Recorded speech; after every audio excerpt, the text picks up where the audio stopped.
আসসালামু আলাইকুম রহমতুল্লাহ বারাকাতুহু। আমি মোহাম্মদ মামুন হুজুর। নামাজ তো নিয়মিত 5 ওয়াক্ত পড়তে হবে। তারপরও যদি কেউ কেউ যদি 5 ওয়াক্ত ঠিক মতো না পড়তে পারে, 5 ওয়াক্ত নিয়মিত পড়তে হবে না, 5 ওয়াক্ত ফরজ। তা 5 ওয়াক্ত নিয়মিত পড়াই ফরজ এবং পড়তেই হবে।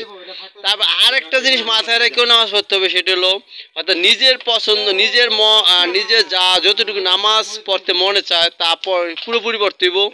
আর হলো দাওয়াত তাবলিগ মাইনে নামাজ পড়তে হইব। অর্থাৎ কেউ যদি পাড়ার একজন বললো যে ওই নামাজটা পড়বি না, ওই সময় কিন্তু লগের সাথে সাথে নামাজটা আদায় করা।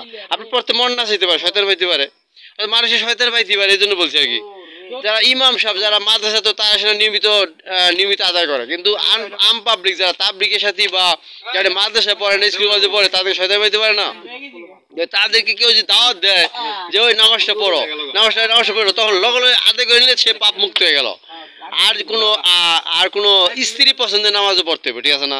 প্রেমিকা বন্ধু বান্ধবীর পছন্দের নামাজ না পড়লে তার অশান্তি আসে, ঠিক আছে না?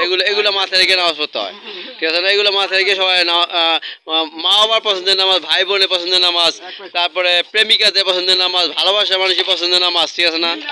মনে মানুষের পছন্দের নামাজ, মানে গার্লফ্রেন্ডের পছন্দের নামাজ, ঠিক আছে না? এরকম যাবতীয় বন্ধু বান্ধব যত আছে, দোস্ত বন্ধু মহল্লার সাথী মুরব্বী সবার পছন্দের নামাজগুলোকে পড়লেই তাহলে আদা হয়ে গেল, দেখবেন, ঠিক আছে না?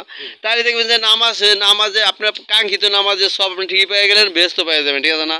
এরকম কিছু মাসলা আছে, ঠিক আছে না? আল্লাহ হাফেজ। আসসালামু আলাইকুম রহমতুল্লাহ।